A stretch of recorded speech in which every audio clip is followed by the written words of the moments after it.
MKM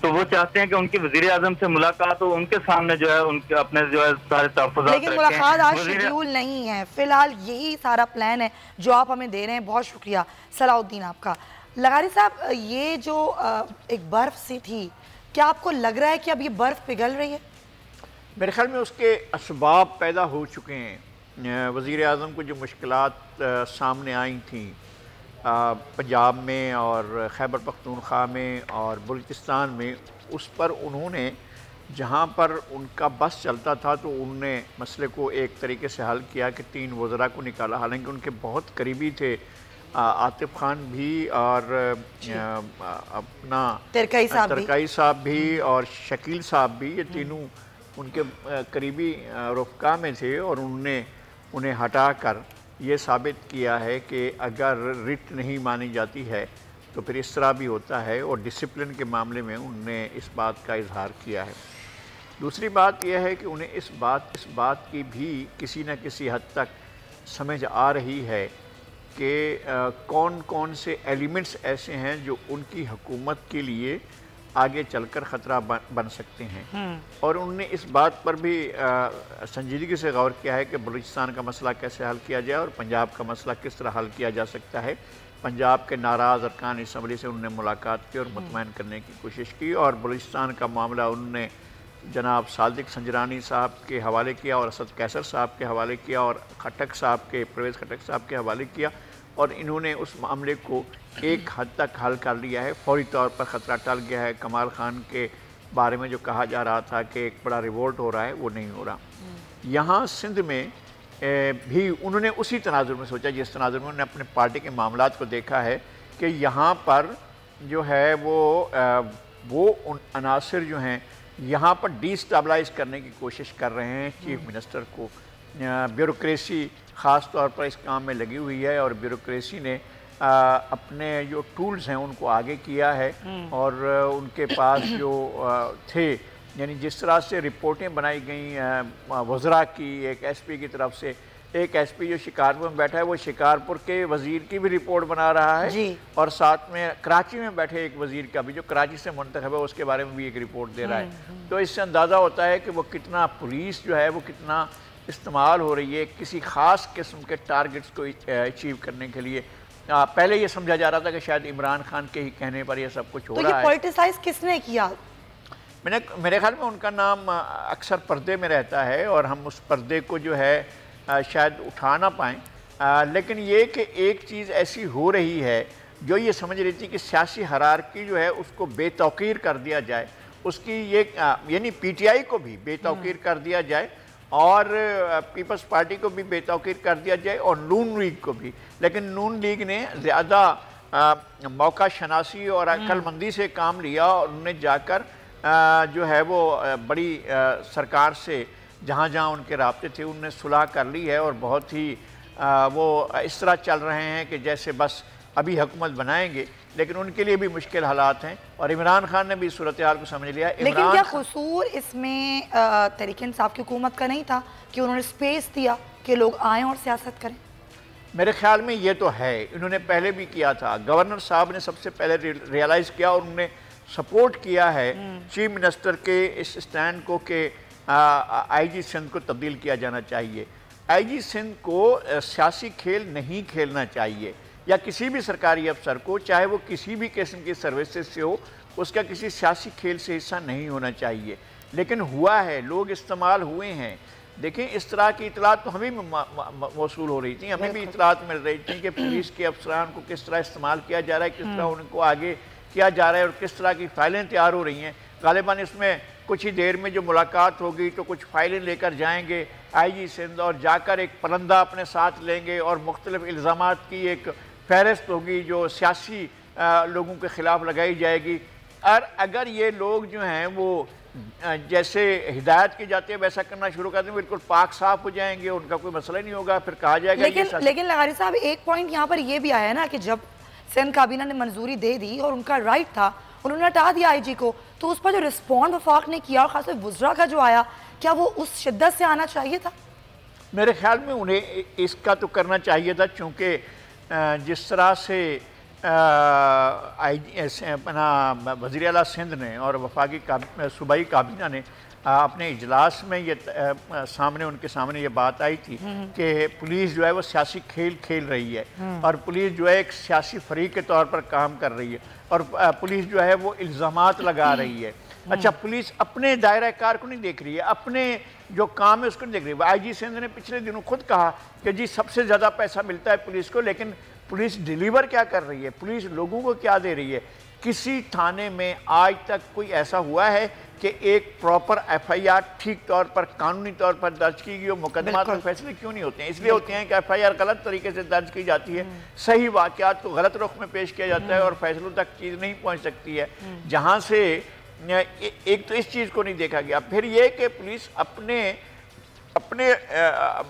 دائرے سے ہٹ کر باہر کے دائرے میں کھیلنے کی کوشش کرے گی تو پھر مسائل پیدا ہوں گے. ظاہر ہے پھر تو مسائل پیدا ہوں گے, اور یہ مسائل کوئی باہر کے لوگوں کے نہیں, مسائل آپ کی ہی عوام کے ہیں, اور اس عوام کے مسائل آپ نہیں حل کرنے کیونکہ آپ کو تو ووٹ دیا گیا ہے. خیر یہی صورتحال ہم نے پنجاب میں بھی دیکھی. پنجاب میں معاملات دوسرے ہوئے. پنجاب میں وہی بات جو لغاری صاحب ابھی ناظرین کہتے ہیں کہ بیوروکریسی نے جس طریقے سے تنگ کیا یا مشکلات پیدا کی, مشکلات کا لفظ زیادہ بہتر رہے گا کیونکہ وہاں پر کچھ اراکین تھے جو 20 اراکین تھے ناراض, اور انہوں نے اپنا ایک گروپ بنا لیا تھا. ان سے کل وزیراعظم نے ملاقات کی اور باقی تو خاموش رہے.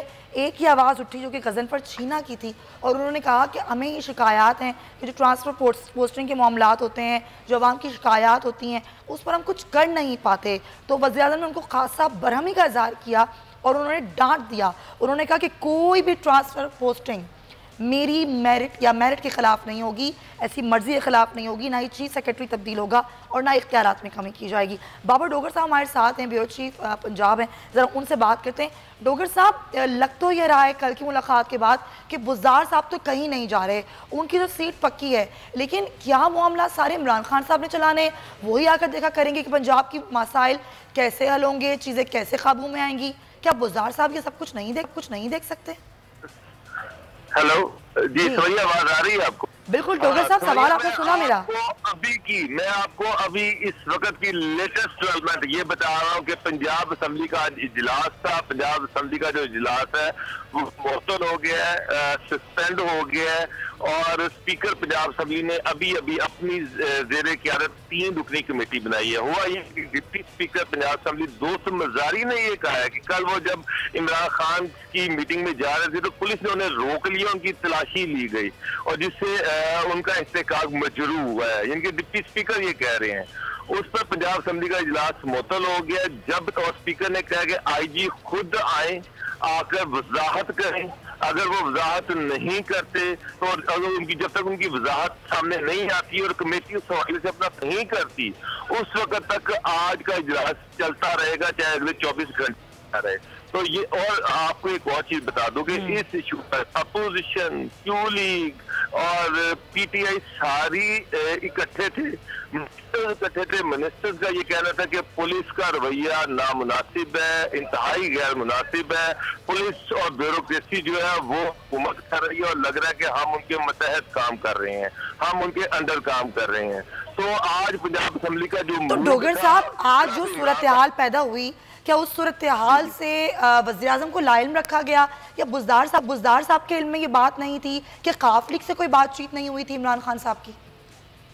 دیکھیں قاف لیگ سے تو بالکل بات نہیں ہوئی. عمران خان البتہ جاتے جاتے یہ ضرور کہہ کر گئے کہ انہیں علم ہے کہ اس سارے ایشو کے پیچھے کون ہے, اور یہ بھی ریومر ہے کہ عمران خان کا اشارہ شاید چولی پریلائی کی طرف تھا. اور آج اجلاس جو ہے کوسچن سیشن سے سٹارٹ ہوتا ہے, لیکن آج کا اجلاس سٹارٹ ہی پولیس کے خلاف اور پولیس کے رویے کے خلاف سٹارٹ ہوا, اور آج اسمبلی میں آئی جی کو بلا لیا گیا ہے. اس سے لگ رہا ہے کہ پنجاب اسمبلی کل عمران خان صاحب تو آئے اور انہوں نے کہا کہ چیف سیکرٹری اور جو آئی جی ہیں وہ کام کر رہے ہیں, اور انہوں نے ان سے کہا کہ وزیر اعلیٰ بھی کام کریں گے اور یہ سیٹ اپ بھی کام کرے گا اور میرٹ پر کام ہوگا. تو مجھے لگ رہا ہے کہ پنجاب اسمبلی کو شاید یہ چیزیں اتنی پسند نہیں آئی, یا وہ یہ چاہ رہے ہیں کہ جو